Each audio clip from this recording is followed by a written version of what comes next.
Hello, I'm Kimberley Dondo, Digital Content Manager, and welcome to In Conversation With, the podcast series that delves into the world of financial services and brings you face to face with some of the most notable figures in the industry.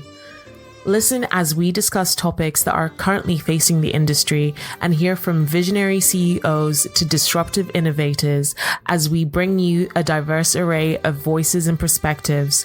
We'll explore the challenges they faced, the lessons they've learned, and the insights they have to share about the ever-evolving landscape of financial services. Hello and welcome to In Conversation With. I'm Kimberley Dondo, and in today's episode, I'm joined by John Canady, CEO of the National Philanthropic Trust. Thank you for joining me today, John. Great to be with you, Kimberley. Look forward to our conversation.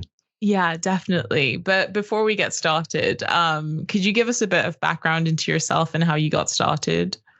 Sure. I'm currently CEO of National Philanthropic Trust UK, as you mentioned, which is a charity focused on providing donor-advised funds. And you can hear from my accent that I'm American, but I've been in the UK just over 20 years, and I've worked in financial services before I moved into philanthropy. Philanthropy is a personal passion and so after a career in the private sector and a few other things as well, I eventually wound up in the nonprofit sector working on donor advised funds, which is great fun for me. Yeah, it sounds very interesting. But can you provide us with an overview of donor advised funds and their role within the wealth management sector, particularly in the context of the UK? Sure, of course. I'm based in London. We work in the UK, and we are a charity that provides donor-advised funds. So think of a donor-advised fund as an alternative to setting up your own charitable trust or foundation, sort of the modern way to manage your charitable giving. It's a very simple concept in a way. We are the donor-advised fund provider charity, or think of us as an umbrella charity. And so instead of going to set up your own charitable trust the way your parents or your grandparents might have done, you can come to someone like us, or there are others in town here in London that offer donor-advised funds, and open a donor-advised fund. You can name it, you list who's going to have advisory privileges over it. So you set it up. And it can be set up very quickly, usually within 48 hours or a couple days. And you fund it. So you make a contribution to your donor advised fund. That is a tax event that I'll come on to why that's so tax effective and efficient. So you're making a contribution to your donor advised fund of cash or shares or other types of assets you may have in your portfolio. That's the moment you get a tax relief for giving to the charity, because the donor advised fund sits under our charitable umbrella. That's the tax moment for that. And then you have assets in your donor advised fund. So you recommend how they are invested to grow tax-free over time, so you can give more away to charity in the future. And then at the beginning or at any point in the future, you recommend grants from your donor advised fund out to charities here in the UK or around the world of how you want to conduct your charitable giving. So, the simple process is you open it, you set it up, you give to the donor advised fund, you get the tax relief at that moment. You grow the assets by making investment recommendations, and then you grant the money from the donor advised funds to charities and good causes around the world in line with your vision of what you want to achieve in the world. You asked me a little bit about the wealth management sector and how they fit in with the wealth management sector. What we're increasingly seeing is that in the wealth management industry, of course, and your audience will know, advisors want to take a wider view of their client needs and try to help their clients more holistically rather than just in the narrow lane that they may have been doing in the past. And philanthropy and charitable giving, a client's charitable giving is part of that broader conversation often. So having a conversation around philanthropy, the client's charitable giving, and then the vehicles that allow the client to carry out their charitable giving, such as a donor advised fund or a different type of structure, is increasingly being done by wealth advisors who are trying to have a holistic solution for their clients.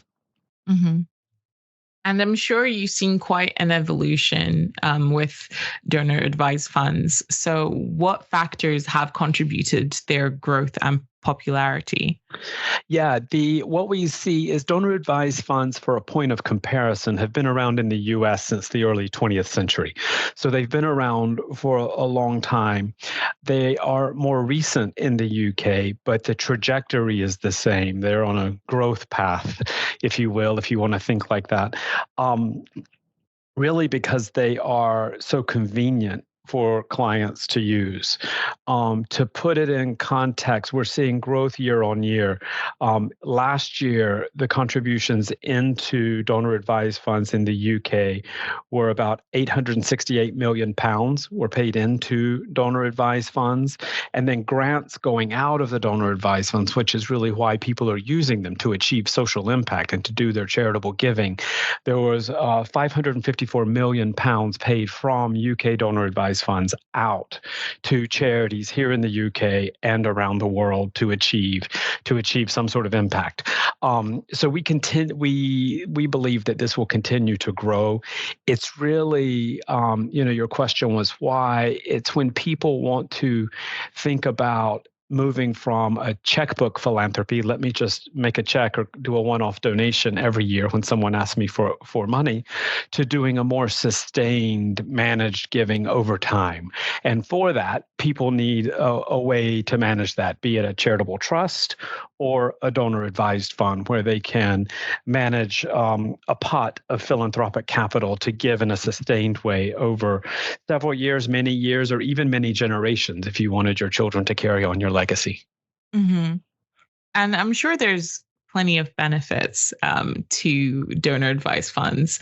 So, could you list out some of the key ones for both donors and wealth management professionals? Sure. The first thing I might say is that in comparison to setting up your own charitable trust, donor advised funds are incredibly convenient because all of the regulatory, the checking, grantees,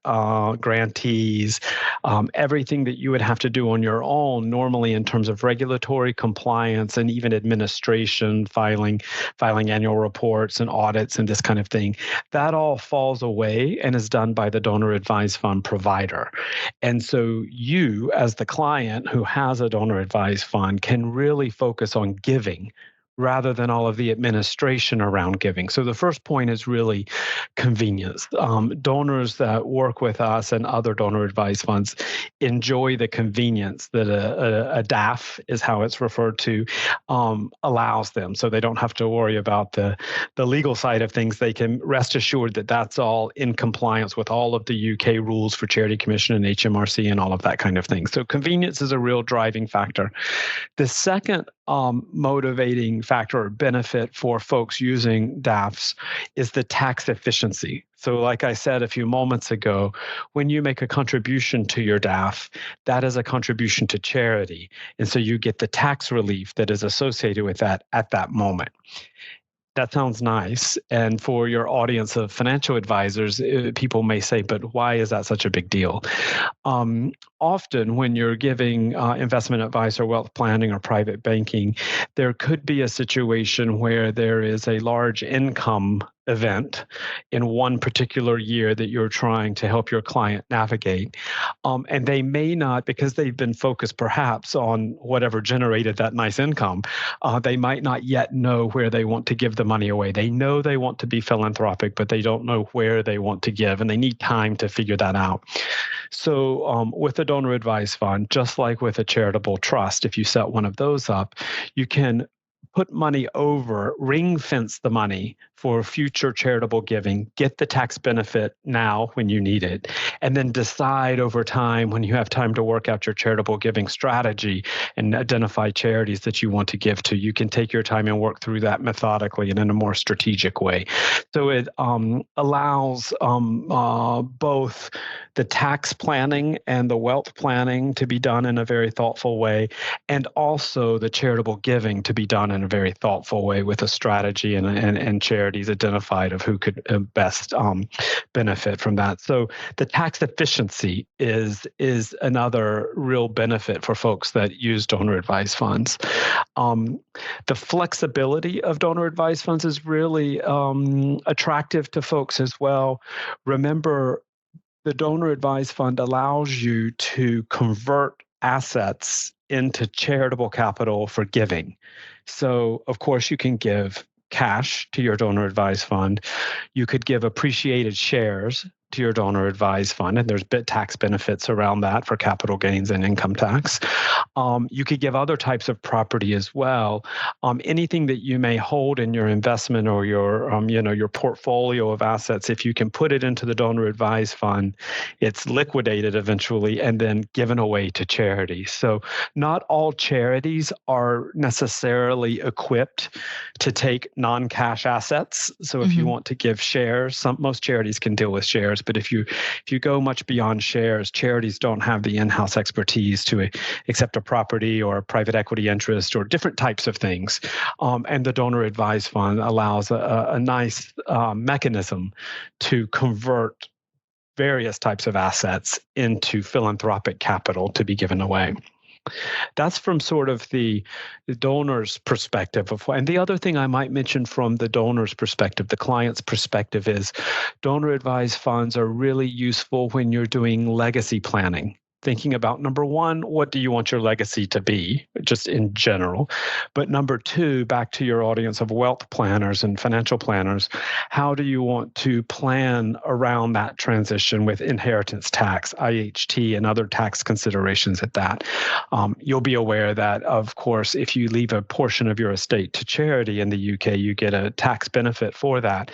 And donor advised funds can play a part of being the beneficiary in a will that can be tax advantageous in the IHT planning as well. So we see that as one of the motivators, if you will, for donors that like to use donor advised funds.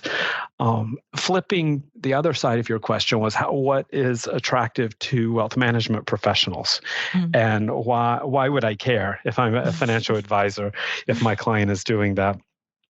I think really, when we work with wealth management professionals across the UK and many different institutions. And it goes back to a point I made at the beginning of wealth management professionals are really trying to be trusted advisors to their clients. That, of course, is they are being used because they want their investment expertise. But increasingly, clients want a financial advisor to have other expertise and other perspectives as well, that they may not be just, let's review my investment portfolio in shares X, Y, and Z and just talk about that.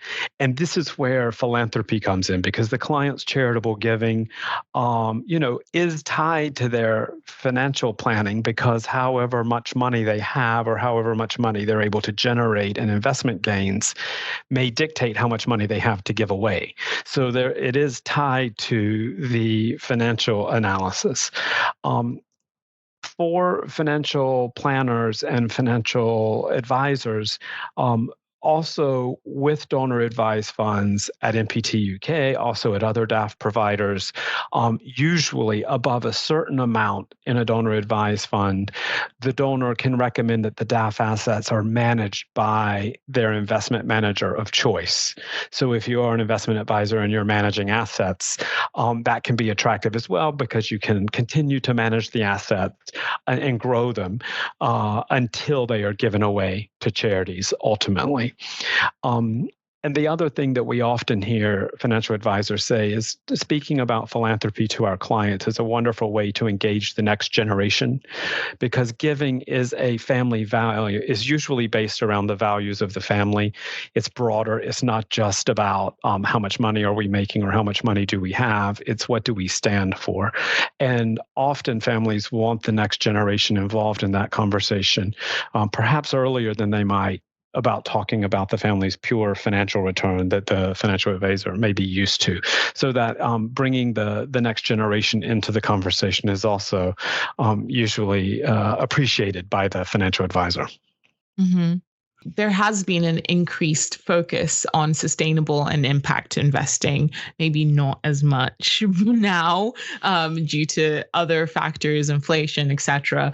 But how do you see philanthropic initiatives aligning with these principles for those people who are still kind of invested in those sustainable and impact investing? And what opportunities does this present for donors? Great question. And you used a word that really resonates, which is aligning. With the donors that we work with who have donor advised funds, increasingly people want to align their philanthropic capital with their giving. So with the donor advised fund, you can recommend how the assets in your donor advised fund are managed from an investment standpoint, right? And so if you choose, you can recommend a pure impact investment strategy or a pure sustainable finance strategy at your existing investment manager, at a boutique investment manager that specializes in that kind of thing. And so what we are seeing is that those conversations are perhaps never as great as we would like them to be, because you mentioned, we would all like more of this, but there is an increasing trend to use the assets in the donor advised fund for impact and sustainable investing. After all, you've already ring fenced them for charitable giving. So it's like an endowment. It's already been ring fenced. You can't get it back. It's going to go to charities one day. So what a wonderful opportunity to use that capital that has been ring fenced for charity to do some impact investing, sustainable and more creative and impactful investments than you may be doing in your other portfolios. How do you anticipate the landscape of philanthropy and donor advised funds evolving in the coming years, particularly in response to societal and environmental challenges? Yes, there really is. The world is in such a state right now that when you're talking about giving, obviously it won't surprise anyone that climate, health, humanitarian relief are all very top of mind in this volatile world we find ourselves right now. Health driven by the pandemic and threats of other pandemics and just general, all of the multitude of needs in the health field, both here at home and abroad. Climate, increasingly obvious that things need to be done on that. And so there's philanthropic giving focused on that. And then given what's happening in the Middle East and in Ukraine and Russia, not to mention other places as well, the need for more immediate relief and humanitarian relief quickly out the door from your donor advised fund. Again, that's part of the reason people use donor advised funds. It's like an endowment. It's a pot of money that you have at your disposal to give, which is wonderful both for ongoing, regular, year-on-year giving to charities that you like and support. But it also allows you then to move quickly when there's a humanitarian crisis to get money out of the door from your DAF to the front lines to try to help. And in the current environment, we see a lot of that going on. It also makes me think of sort of broader trends that are happening with folks. And because of these climate, health, humanitarian, these are all big issues that are across sectors, across geographies. They're hard to tackle. We see more collaboration between donors as well. So donor collaboratives. So instead of me trying to figure out how to solve a problem and inventing the wheel for the first time, if you have already done stuff and I can learn from you, then let's pool our resources and fund things that we know are working. And that can take a variety of ways that people do that. People use donor advised funds for that. But that's a real trend to collaborate. So we're not all recreating the basics. Let's figure out what's working and try to tag along on that with co-funding and things. The other thing that in terms of evolving is particularly in the next generation, a lot of these problems are global.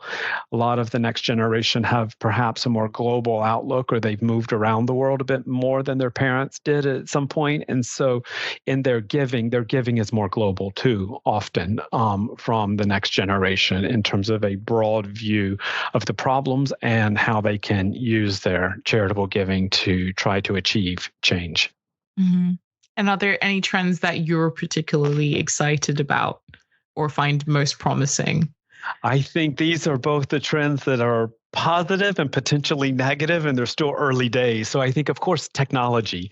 Yes. And in our world of philanthropic giving vehicles like a donor advised fund or other types of giving vehicles, technology can really play a role in making it more efficient. What we're trying to do is make the philanthropic ecosystem as efficient as possible, really helping people connect capital to causes in the most efficient way.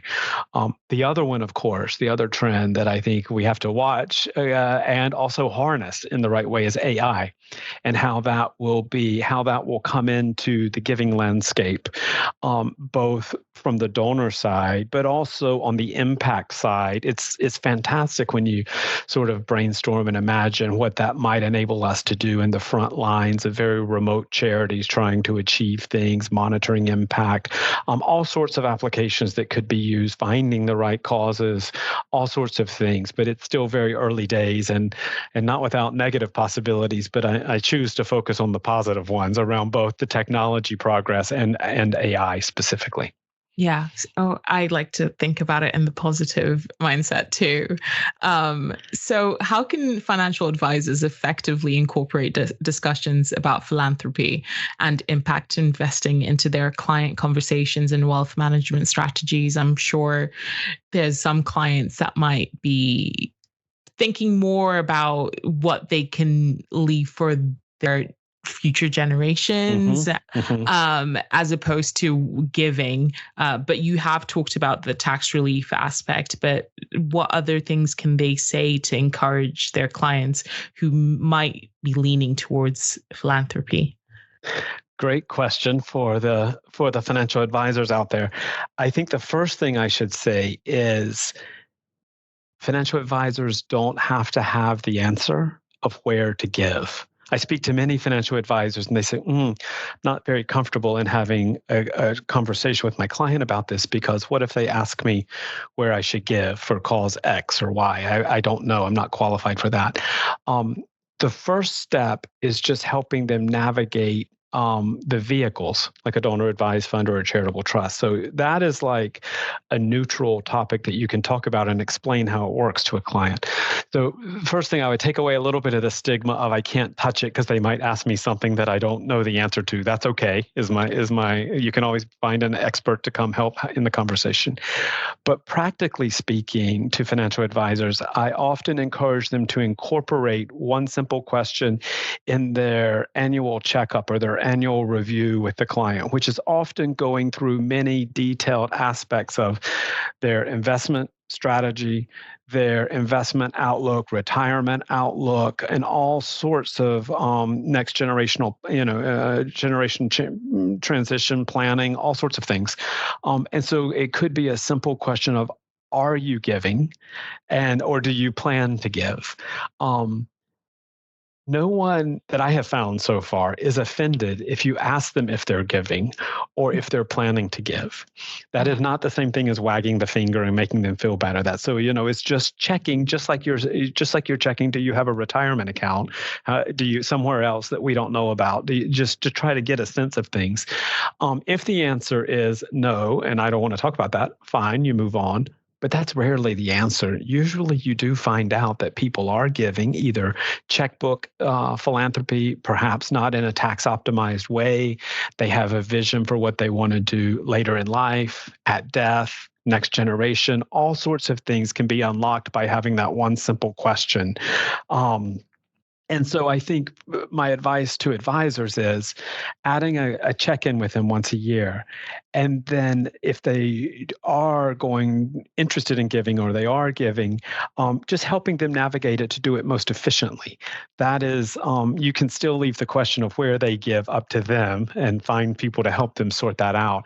But you want to make sure, just as you do with your other financial planning conversations, that their giving is done in the most structured and tax efficient way as possible. And that's where donor advised funds play a role in that, because it makes it so easy. You don't have to go out and set up your own charitable trust or foundation.